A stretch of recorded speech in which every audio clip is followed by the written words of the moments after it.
So let me tell you something wild right now. I think Crawford should fight him right now if he's ever going to fight him. If he wants to, if Crawford has it in his mind to fight Boots, you might as well do it now. I'd compare it to this. Jaron Ennis, Terence Crawford. Jaron Ennis is Tracy McGrady, Vince Carter. Terence Crawford's Kobe Bryant, Michael Jordan. There you go. Perfect. A+, And if you just look at the highlight reels. What about the Terence Crawford fight? I'm tired of answering questions about it. He already said millions of times that he not fighting me or looking my way, so I'm just tired of answering them questions, And if a fight happened, it happened. I want it to happen, but if not, yeah. Jaron Boots Ennis has stopped waiting around. He is straight up calling Terence Crawford to meet him at 154 pounds. This rising star thinks now is the time to show who really runs the division, and he is ready to point out Bud's hesitation. Right when things were getting heated, Eddie Hearn came in with a line that surprised everyone in boxing. He asked, "Tell me one realistic fight besides Crawford that you would really want to see Ennis in." That one line from Hearn was like a match lit in a room full of gas. It was not just promotion. It was a clear shot at the whole division, making it clear no other fight makes sense. Hearn said it straight that Crawford versus Ennis is not just something fans want, but it is going to happen. His tone, timing and confidence hinted that something was already being set up. It is the kind of talk that turns rumors into facts, and you could feel the pressure building. Everyone is watching Crawford now, because if he does not answer quickly, his silence might say more than any words. But just when fans started getting excited about the big fight, Terence Crawford broke their hopes. His words changed everything. Would you consider going back down to 154 and face Jaron Ennis, the guy who prepared Canelo Alvarez for this fight? Nope. I ain't going down 154. Crawford's reaction stopped all the noise right away. The fighter everyone thought would take over at 154 made it clear he will not go back down for Ennis. That statement flipped the whole story, leaving fans guessing if it was a plan or just a feeling. Some say he is protecting his name. Others think he is ducking the one boxer who is young and hungry enough to challenge him. Either way, it made an already tough rivalry even tougher. Now that he is being called out louder than ever, the heat between the old guard and the new king has never been higher. Even Crawford's coach Bullet got involved, adding more fire with his own take. No, he don't bring nothing to the table. He got our leftovers. Why would Bud want to go backwards? Why would want to go backwards? Bud looking for bigger and better fights, so where he can etch his name in the concrete forever. I don't know, cause I really don't look at none of the welterweight since we did clear the division out. Bullet did not bite his tongue and backed his fighter. His tone said a lot. He believes Crawford has already climbed every big mountain, and coming back down is not on his list. But that statement only made the story more intense. Was it confidence or a sign that Team Crawford wants no part of the young lion waiting at 154? Fans saw it as both, and the boxing world exploded in debate, because when a coach says something like that, it usually means more is going on behind closed doors. This fight has definitely gotten bigger. Eddie Hearn was angry. Crawford's refusal clearly did not sit well with him, and his reaction said enough. That's absolutely ridiculous. I mean, Boots is the best welterweight in the world. I mean, tell me a better welterweight than Boots Ennis. Impossible. There isn't one.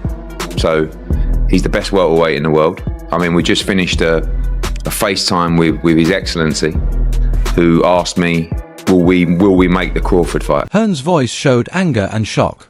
He thought it was crazy for Crawford to refuse a fight with someone as skilled and hungry as Jaron Boots Ennis. Hearn believes Boots is not just another young guy coming up. He is the best boxer in the world right now, and the one who deserves the spotlight.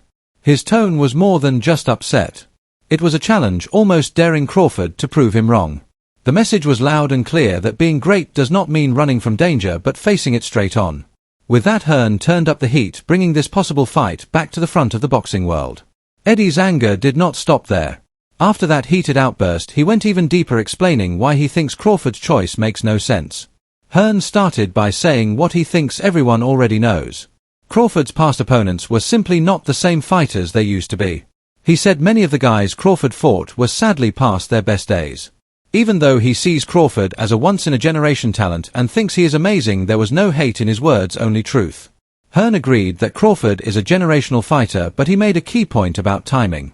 Many of the names on Crawford's record were already slowing down when they met him. It was a soft jab, suggesting Crawford has not yet faced anyone at the peak of their powers. It was not about disrespect, but about honesty. That set the perfect stage for the next name. He brought up Jaron "Boots" Ennis. Hearn shifted his focus to Boots, and his words made it clear that he believes the future is already here. He said the difference is that Ennis is not near the end of his career. He has not had eye surgery, been in a bad car crash, or fought 80 times like Errol Spence. Hearn's tone was real and full of belief. To him, Ennis is everything Crawford's past opponents were not: young, fast, and untouched by time or damage, with no excuses, no wear and tear, only raw skill and desire. This was not a comparison but a challenge. Hearn said this is the fight that will decide who is still the best. He truly believes Ennis is the opponent Crawford has been dodging for too long. Still, he did not make it all negative. He balanced it with respect, showing his frustration comes from admiration, not hate. He said it is not Crawford's fault because he would have fought and likely beaten all of them. Hearn agreed that Crawford is a generational legend. But under the praise sat a challenge. If you are really that good, why say no to Ennis? That was what Hearn could not get past. His respect for Crawford only made his shock bigger because in his view, legends do not turn down challenges. That's the fight that everybody wants to see. Yeah. I want to do it. Do you respect him as, like, when he's like, I got a couple fights left, I'm at the end, I'm only trying to get mega fights, so... I understand it, but don't lie or kept to the net and make it seem like I had the opportunity to fight you and I didn't. I never did. You know what I'm saying? And then that one time that I did, we said they called and we said you never heard nothing else back about it. So I mean, I respect it though. I mean, get your money. You know what I'm saying? Do your thing, but don't be capping on the net. Finally, Hearn ended with some business sense and a warning that the story is far from over. He said Crawford has earned the right to fight whoever he wants and will only come back to the ring for a big payday, so they need to do a lot on their side to make that fight as profitable as possible. Despite his frustration, Hearn stayed smart. He knows Crawford has earned his choices, but he also knows every fighter comes with a price. His words suggested that Team Ennis is already planning to make this fight happen no matter what. His tone showed strategy, not surrender. For Hearn, this is more than just a check. It is a battle that decides eras, and he is set on making it happen. Canelo at 68, and then when he do it, people move the goalpost. So I don't even want to get into no Boots and Crawford talk. You know what I'm saying? Nobody got into Crawford and Floyd, and Crawford and Floyd is the same years apart as Boots and Wichicom. Nobody ever tried to make them fight. So I don't want to get in that because I don't really know if it's possible for them. Ennis did not hold back. He made it clear that he is ready to face Crawford anytime and at any weight, but Crawford is not ready for him. Still, he spoke with respect, recognizing Crawford's greatness while calling out the excuses around the fight. His tone was not mad but steady, like a man who knows his time has come. You could feel the difference when he told Crawford not to act like he has other options. He was not begging for a fight but daring Crawford to meet him. Boots sent a message that echoed through the boxing world. He is not chasing. He is waiting at the top of the hill. Been great if Floyd would have gave Crawford a shot, but he didn't, and nobody cared. It wasn't like it was a duck. It wasn't a duck. It was like they kind of different eras, even though they fighting at the same time. So I don't really know if it's possible because Boots will have to leave 54, and it's a bunch of work at 54. Crawford will have to come down from 68 and clear out 68, which ain't no guarantee. You know what I mean? It's like too much room. We got to see some more things. And Edwards did not buy into the buzz. Instead, he pumped the brakes. His tone was calm yet strong, reminding everyone that not every dream fight can happen. He used a comparison that got people thinking that sometimes generations in boxing do not line up. It was not about fear or ducking but about timing and viewpoint. Breadman seemed to hint that pushing this fight too soon could ruin what might become an amazing showdown. His words had weight not because they were loud but because they came from someone who knows how boxing really works. Breadman went on to explain why the Crawford versus Ennis talk might not happen right away. Let me tell you something wild right now. I think Crawford should fight him right now if he's ever going to fight him. If he wants to, if Crawford has it in his mind to fight Boots, you might as well do it now. What did Floyd Mayweather do with Canelo Alvarez? Now Canelo was already an enormous draw, and that's the difference. But he didn't wait till he got super old, and Canelo entered his prime. He got him. Breadman broke it down, simply pointing out that both fighters are at very different stages of their careers. Crawford is focused on moving up to higher weight classes, while Ennis is still building his name at 154. Breadman's tone was not defensive but real. He reminded viewers that this sport runs on timing, not fantasy fights. There is still work to be done on both sides before that dream fight becomes possible. His view added another angle to the story, one that mixed excitement with the patience boxing sometimes requires. The answer was not no, but rather not yet. I truly don't know, because Terence is just somebody getting stopped. I don't know. That this fight right here, if this fight were to happen this year, it will go down in history as one of the classic fights that go with the Marvin Hagler and Tommy Hearns, that go with the Ray Leonard and Max Kellerman did not talk about waiting or avoiding. He talked about the fight with his usual sharp style. He made it clear that this is the perfect time for Crawford and Ennis to fight. His argument brought back the excitement that fans love seeing two warriors at their best in a fight that defines an era. He spoke with belief, as if he had seen too many what ifs in boxing history. Kellerman's take brought back hope that the stars are finally lining up. It was more than just analysis. It felt like a call to action. It's such a special fight because you got two alpha males in the ring that are true alpha males. You know what I mean?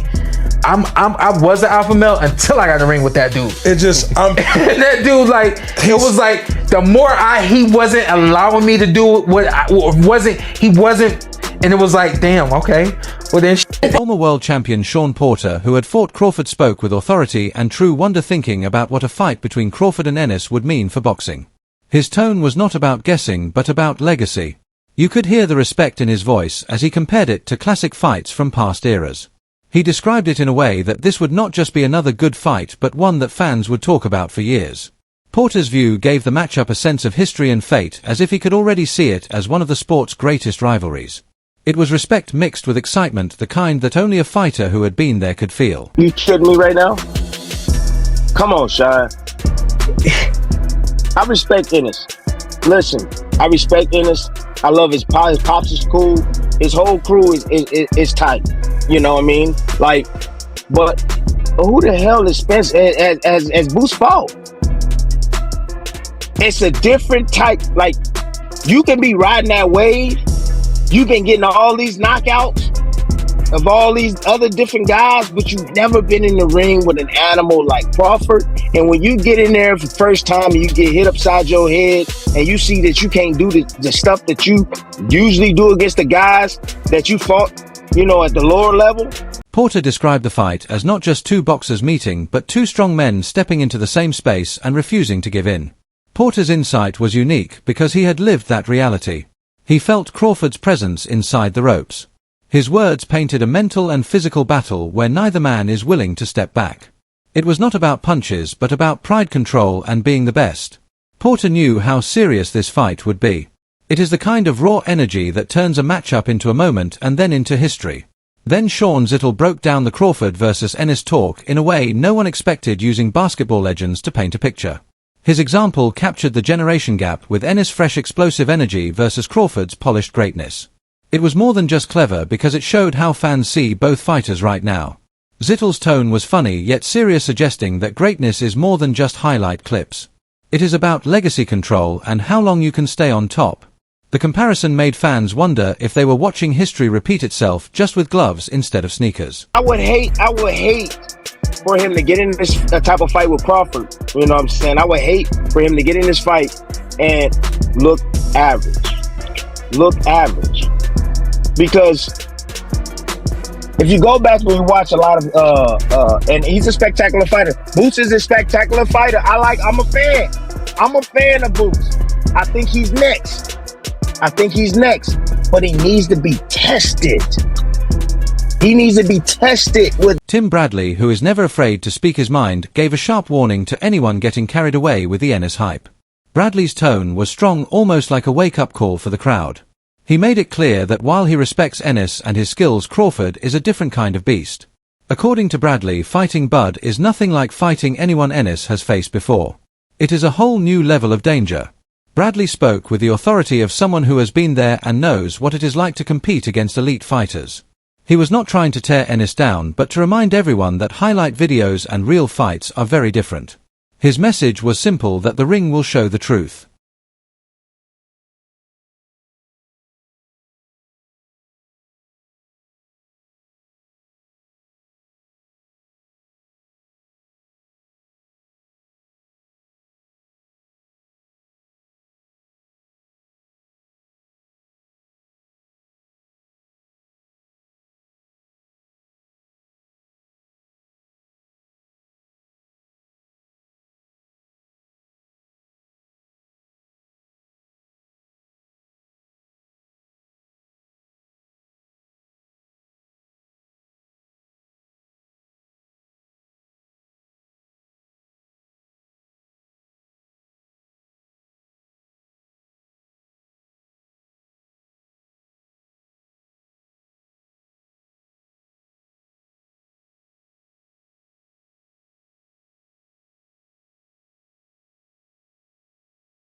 showed real concern for Ennis' future, saying he does not want the young star to rush into a fight that could make him look average too soon.